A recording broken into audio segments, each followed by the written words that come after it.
Morning, everyone. Good morning. For those who don't know me, I'm Ed Ambrose, Public Safety Director for the City of Newark. We were waiting for the mayor, but he's got sidetracked and tied up at an important meeting. Hopefully he'll make it here at the end. But I'm going to start by saying that the mayor made it possible for this to happen with Councilman Ramos and the other council members for this to happen today. This has been a long awaited, talked about for years. We look at this area that will be considered the 7th precinct is a precinct consists of actually it'll hit on 4 other towns or cities. It starts at the Belleville line, Stephen Crane Village.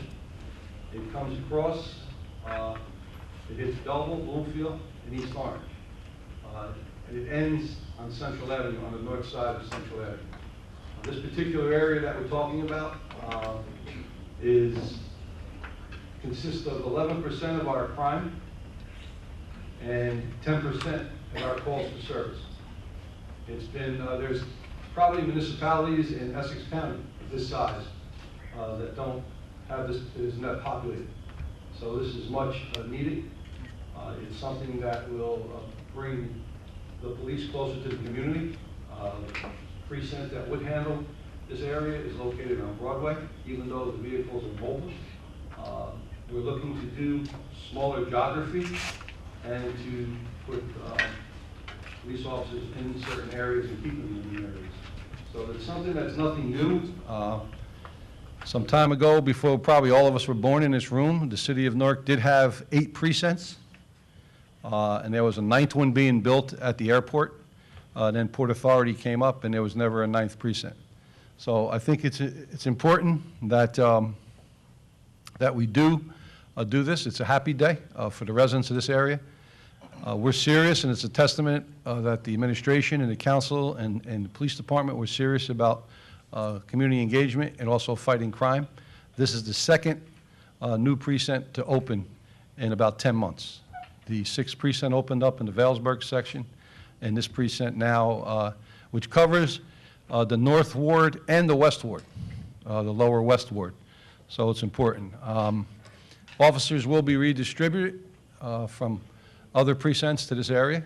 There will be no strain on the other precincts or public safety.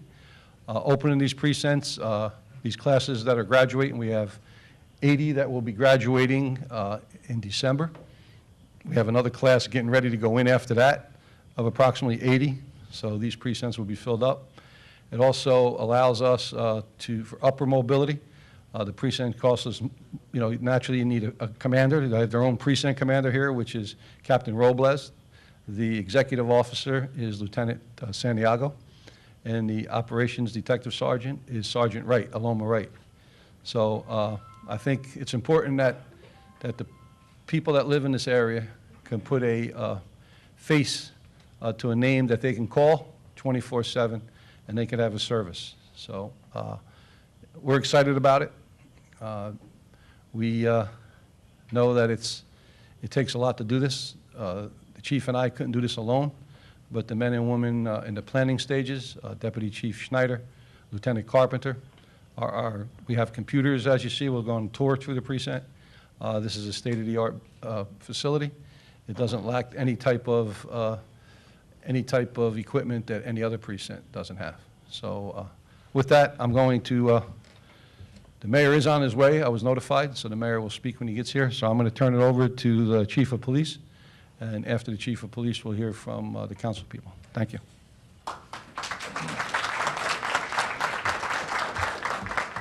Good morning. Good morning. For me, this here is a long time waiting coming. Actually, I actually started in the 2nd precinct when I first graduated out the police academy, and it took us a minute to get from Lawton to Broadway all the way up here to this to 212 sector.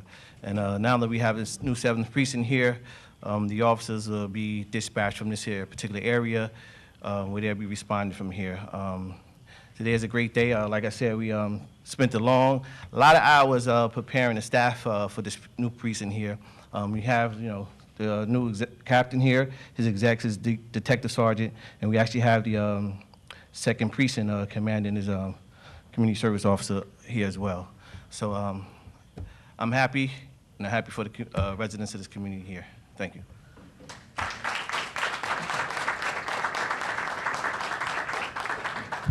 Good morning, everyone. Buenos dias. My name is Aníbal Ramos Jr., and I have the honor of being the councilman representing the North Ward.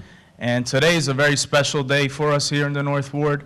I remember about 10 years ago sitting in the superintendent's office as we worked on designing the new Newark School Stadium. And part of our commitment at the time that we designed this great facility was that we were going to put in a community center space, which is a space that you're actually sitting in today. And part of our commitment back then was to figure out ways that the community could access this space. And we even talked about possibly opening up a mini precinct at some point at this location. So for us to be here today and actually have a fully fledged police precinct is definitely something that we're excited about. And I want to thank Director Ambrose. I want to thank Mayor Baraka for making this happen. This is something that's been on the drawing board for quite some time, and it took, the leadership of Director Ambrose to make that dream into reality. And I just want to thank and commend the men and women of the Newark Police Division for their commitment to the city, not only in enforcing our laws, but also in building positive relationships with our community. And this precinct is only going to be successful if we have the cooperation and support of so many people on the community side. And I just want to give special recognition to our local schools who are here. We have representatives from Abington Avenue School. I see Mr. Ruiz here. Let's give him a round of applause for being here. We see Ms. Marks from Salome Ureña. And we also have representation from the new First Avenue School. And I want to give special recognition to Chris Bernardo from our Special Improvement District. We recently established a Special Improvement District along Bloomfield Avenue, and one of their priorities is to promote public safety along that business corridor. And having a police precinct here is definitely going to make their job a lot easier, and is going to help us realize the dream where we can reestablish Bloomfield Avenue again as a busy commercial and business corridor. So I just want to thank everyone for being here. See my good friend Marilyn from the West Ward, another one of our strong community partners. Marilyn, thank you for being here. I know you're excited, right, about having this precinct. And at this time, I want to bring up my colleague. I want to say I could claim about 80% of this precinct, but there's 20% that's definitely going to serve the West Ward. And as Director Ambrose mentioned earlier, the 212 sector within the city is actually the busiest police sector in the entire city of Newark. And we've been fighting for years to figure out ways to better serve the residents who live in the 212 sector. And I know my council colleagues is just as excited to be here. And I'm going to bring up Councilman Joe McCullum.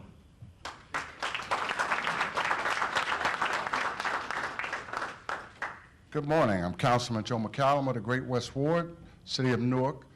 I want to congratulate Director Ambrose as well as Mayor Baraka. This is like the 4th time that I've been to a precinct opening since I've been in office in 4 years. That has to be some sort of a record. So let's give the director and the mayor a hand. When I got in office, the first precinct was going all the way up to Ivy Hill. The second precinct was coming all the way from Lincoln Avenue to 15th Street and Central Avenue. And if you know Newark, that's a large catch area for one precinct to cover. So now with this precinct being here, it'll cut that in half, or even, and it'll allow us to be able to address the issues, the quality of life issues. I got calls this morning on 7th Avenue and North 12th Street, so I already exchanged numbers with Captain Robles, so we'll be in touch, wherever he is. You'll be hearing from me. So we have 4 precincts. That means I have 4 captains that I have to nurture relationships with. And so that's a lot of work, but the culture in the police department is to work with the elected officials, work with the community, and that's all due to the mayor's initiatives as well as Director Ambrose and his team. So I am very happy to be here this morning. I want to give a shout out to my West Ward residents. I don't want Ms. Bombara getting mad at me. She's from Roseville in Maryland, and we have the Roseville Neighborhood Association. They do a great job, and this precinct will be covering Roseville. We'll be covering Roseville. So. And they do a great job keeping me informed of the issues. That way I can keep the captains informed of what the issues are in the community. So again, I want to thank you. Director Ambrose wanted me to keep talking because they're waiting for the mayor to come, but I don't know. Oh, we'll bring Louis up. He'll take care of it. Louis will make it work. So anyway, I want to thank everybody for being here this morning. I'm very happy. Anything that will help with the quality of life, help us do our jobs better, me and my colleagues. I want to thank Aníbal for his foresight and for his help in designing this building. I didn't know that, so that's good to know. Yeah, we work together all the time. That's one of the good things about this council. We all work as a team. So thank you, Councilman Ramos, and I want to thank everyone again for coming, and thank the police. You guys keep it going. Chief Henry, I call him, he answers on the first ring, so I'm a happy guy. Thank you guys, thanks. So I'm going to give you a little bit of background on School Stadium. So I'm recently sworn into office. School Stadium had been in disrepair probably for about 25, 30 years. Actually, one of the athletic associations decertified this facility. So Barringer High School couldn't place football games here anymore because of the poor condition of the field and the stadium. So we had, when I came into office, about $9.5 million sitting in a bond to rebuild or restore School Stadium. And then Superintendent Marion Bolden had commissioned a study of the facility. They came up with a few different options as far as redesigning this place. One of them was to restore the old Coliseum stadium, which would have cost anywhere between $30 to $35 million. The second option was to build a brand new state-of-the-art Newark School Stadium, and that was going to cost anywhere from $23 to $30 million. So I had to, one of my first acts was to beg my council colleagues, especially the ward council colleagues, who had school bonds appropriated to different projects in their ward. And basically, some of those projects weren't necessarily going to come to fruition for a little while, and we did a good job of begging because we got about $30 million set aside for this school stadium. And one of the individuals who was there with me, lobbying and ensuring that the North Ward, which at that time didn't have an athletic complex, that was the main argument that we used, right? We had a recently redesigned stadium at Weequahic. We had a state-of-the-art facility over at Shabazz, but our kids from Barringer didn't have a home field to play their games at. And I just want to bring up our council vice president, our friend Councilman Luis Quintana.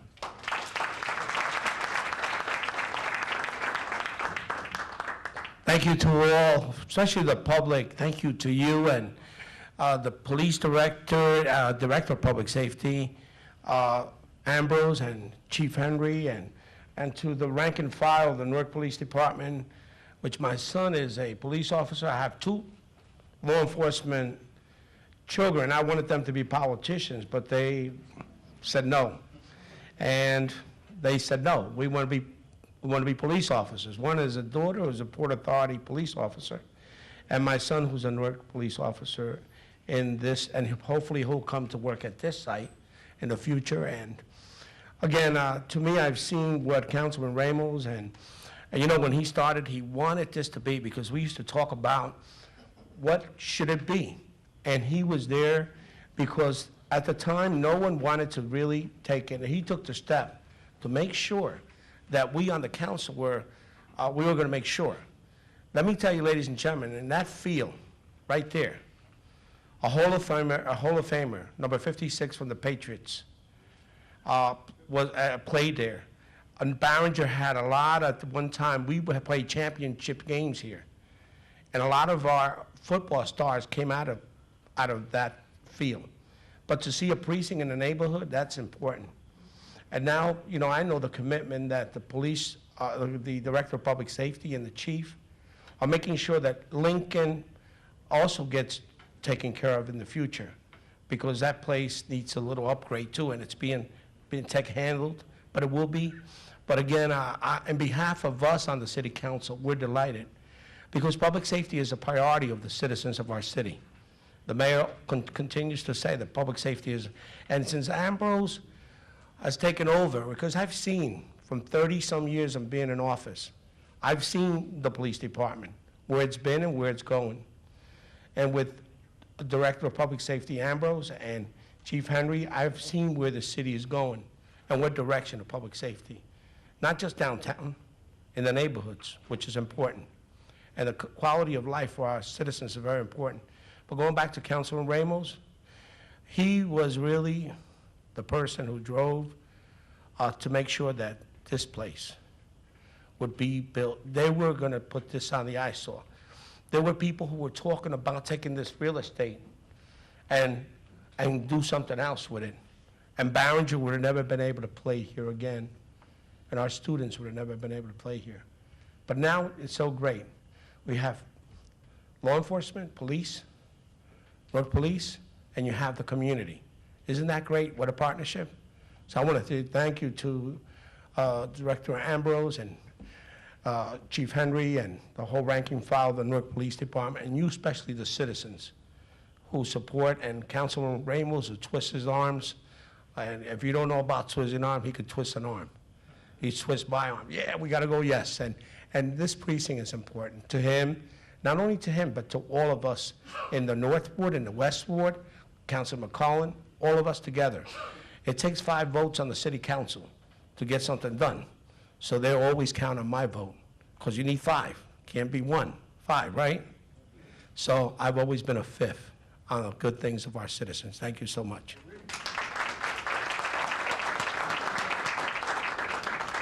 I would just like to introduce, this precinct is going to encompass some public housing. It's Stephen Crane Village. I'd like to introduce Director of Housing, Victor Cirillo. Also, Security Director, Jeff Gorley, and his assistant, Tyrone Boner. I think it's important. Also, we do have joint border patrols with East Orange, with Bloomfield, with Belleville, which are right in this immediate area, so that helps also. I'd like to, if they would stand, Captain Robles, just give a stand. That's the commanding officer, his executive officer, Lieutenant Santiago, and Sergeant Wright. She's the detective operations sergeant. And they'll be here. I want you to talk to them before you leave. And now the mayor has arrived, I'm going to turn it over to the mayor.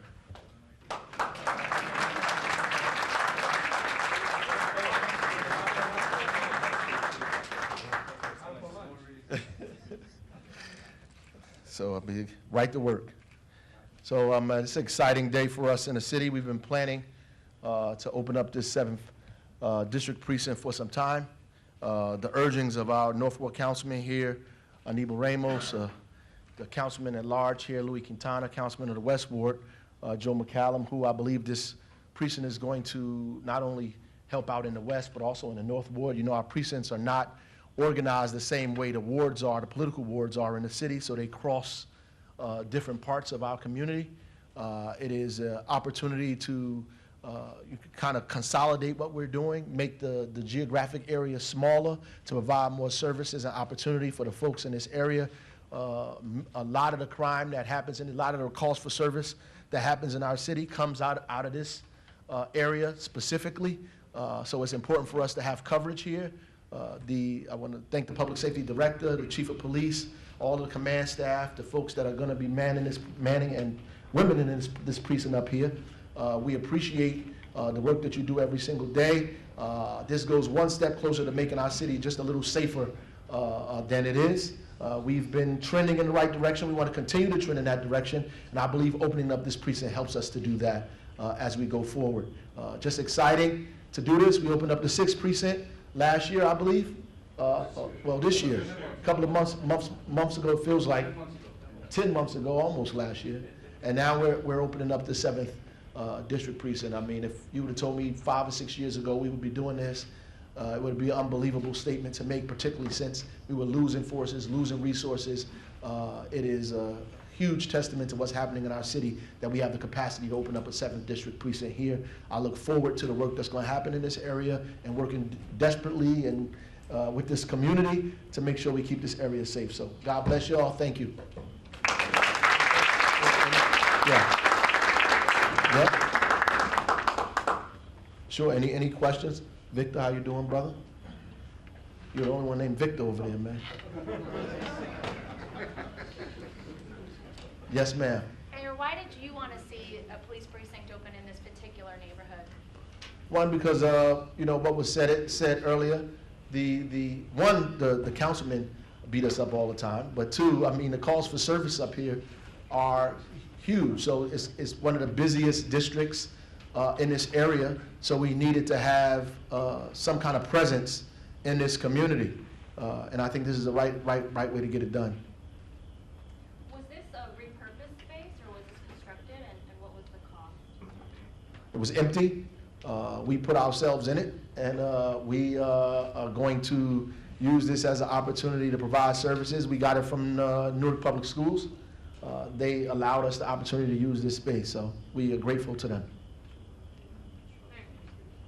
But the construction of it, obviously the outfitting of it, we did pay for the outfitting of it. Yep. What was the cost of that? The whole complex, the stadium itself, you saying? The precinct part of it. Oh, just I don't have that off the top of my head, yeah.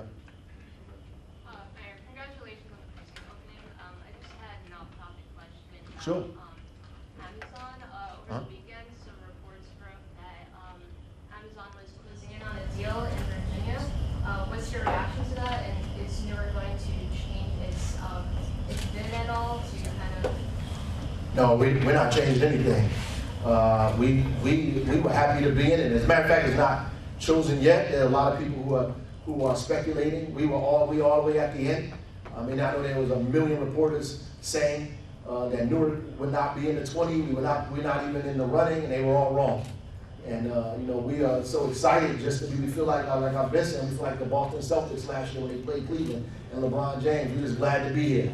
So we have already benefited from being in the running. The city has already benefited, and we're going to take advantage of that as we go forward. Mars came to the city, not the planet, but the candy company came to the city as a result of those things. So we're going to continue to benefit as we go forward. So Mr. Mayor, is it your intention it's not over till it's over?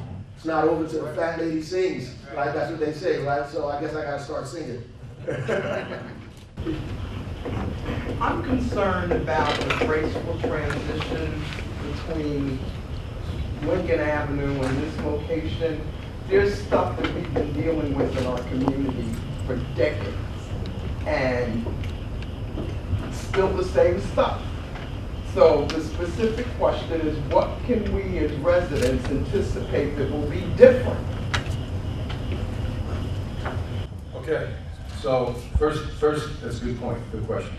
The police officers that were assigned to this area worked from the Belleville line all the way over to Central Avenue. So the majority of them, you know, were in areas like this, tied up in this area, and neglected for the people that were on the lower end of Broadway and lower end Forest Hill, the people that are over in the Westward from 3rd Avenue over to Dickerson. This allows us now to concentrate on this immediate area. Some of the problems that you have on Dickerson Street have been problems, you're right, since I've been a police officer in this area 33 years ago. We can't arrest our way out of it. We can't arrest everybody on the corners dealing drugs. We do, but there's other ways that you know, that they get out. There's prosecution, there's judicial. Also, there's got to be, which we do, we partner with more social services that have to be done. If you look at our crime rate this year to date today, knock on wood, it's the lowest in over 5 decades. That's only one indication, okay? We have less victims, 1,100 less victims in the city. When I became a police officer 33 years ago, we had almost 30,000 victims in our city. So, you know, a lot of people have a lot of complaints, and not you because you're a partner with us, always been. But we recommend solutions, and it takes time. Just as we talked about, this was something that we talked about here, this precinct, probably 10 years ago. You heard the councilman, and he just got done now. So, it takes time. North is definitely changing. It's, in the police department, we have a federal consent decree. We had mass exodus where we lost over 460 police officers. Our top echelon retired back in 2014 and 15, 13. So it's rebuilding the department. And it's also, I think that we're stronger than ever with the community and community engagement with the community, our police precinct commanders, and also our community service officers. So when you talk about, Ms. Gaynor, is that there's systemic problems that it's frustrating even to the top leadership in this room. But they've been here, and it's only to minimize them. Mr. Mayor? Yes. On topic, please. You're concerned about the county setting, I know you're saying it like acid levels in the water, and Absolutely. What's the city doing about it? Sure. So the first I would advise people to talk to the DEP, which is our regulatory agency, and they have given comments. And people don't like the print what the DEP says, obviously, but this is not an emergency situation. You would have to drink the water at that level for like 50 years in order for it to have the kind of effect that it would have. That's number one. That's from the DEP. What the city does is flush the mains, because what happens is organic matter, because the water is like a lake or a reservoir, organic matter gets in the water and it reacts with the disinfectant we put in the water. So we can't get rid of the disinfectant. We have to put the disinfectant in the water to kill germs and bacteria and other things. What we have to do is flush organic matter out, and we do that. We're going to continue to do that. The DEP has approved everything that we said we were going to do around its regulations, and we've been in compliance with that, and so we're going to keep going forward. What's your message to residents? There seems to be a lot of concern and kind of anger, especially on social media, about the issue with the water. What's your message to the residents? Well, and I understand that, because people are trying to make an unfair comparison to Flint, and it's absolutely incorrect, right? And I think that people do that. So what they have to understand is that NRDC is designed, what they want, the complaint is that they want to regulate what Newark does in the city around its water, and we don't want that. We have a regulatory agency, it's the DEP. I think the Water and Sewer Department has been doing a fine job. We don't need them to regulate us or to tell us what it is that we need to do going forward. The majority of the people in this city are not affected by this. The majority of the people in the city are not affected by this at all. They don't have lead service lines, or their homes were built newer homes. They don't have lead piping in their house. After 1986, it was banned. So they don't have that, but there are houses that have lead service lines, that do have lead solder in their pipes. And when the water comes out of the sources, the point we've been making all the time, because this kind of hysteria is irresponsible. Water coming out of the source is fine. It's only when it gets into a pipe that has lead in it that leaches into the water. I heard on the radio that they said the only part of the city that was not affected was the East Ward. That's just not true. It's a lie. The East Ward, parts of the north, parts of the south, parts of the central are not affected. There are two water sources, a Paquonic water source and a Wanacue. Paquonic water source, the corrosion control inhibitor stopped working. In Flint, they purposefully stopped putting the corrosion control inhibitor in the water on purpose. They did that on purpose. And the EPA found that they did not abide by state regulations. That's not Newark. Our corrosion control inhibitor stopped working. We didn't purposefully take it out of the water. So to make a comparison, it's not only disingenuous, to me, it's almost insulting, because we didn't do that, right? Ours stopped working. We immediately began to put another corrosion control inhibitor in the water. Plus, we advocated with the state before the report to come out to change people's lead service lines. We've been doing that. Whether we communicate with an RDC or not is a whole nother issue in and of itself. So if you want to sign an amicus brief and be with NRDC, that's cool. But at the end of the day, you should talk about the facts objectively. Why did the inhibitor stop working? Because the pH balance in the water changed over 20 years. We didn't change the chemical we were using. We were using the same chemical. In fact, we took a pipe and sent it to the EPA, something that Flint didn't do. We took a pipe, sent it to the EPA. The EPA cut the pipe open. They're the ones who told us, federal government, that the corrosion control inhibitor stopped working, and that we need to, or stop being effective, I should say, and that we needed to find another corrosion control to him. What do you say to Newark residents if they say folks in surrounding communities should use Newark water? What do you say to them if they say, I don't trust Newark? I don't trust the water?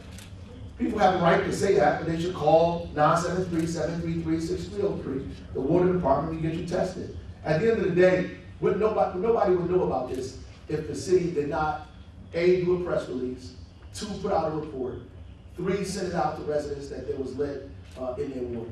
We did that. We did that last year. We did it, and the only reason this came up is because we made it have press conferences around lead in the schools. Newark did that. Nobody forced us to do that. We stepped out front and told the state that lead service lines were affecting. And we've been talking about lead service lines for 2 years now in the city of Newark. So it's nothing new. There was nothing to hide. Everybody knows that there are lead service lines, that the city is old, the infrastructure is old. We've been fixing it, and we're going to continue to fix it as we go forward. Do you know when the corrosion control stopped being effective? Well, I have to look at the report and say that, but obviously it's been working for 20 years or more in the city. The report tells us when. We had a draft report, the EPA told us when as well, so I have to look at the report and tell you the exact date that it stopped working. But unlike Flint, people keep saying, we didn't stop putting corrosion control in the water. Right? We didn't do that on purpose, and we didn't have widespread. Listen, we did 116 tests. 12 came back with high levels of lead, right? 12, so we had to figure out why that was the case. And that's what we began doing. 12 out of 116. Then we tested again.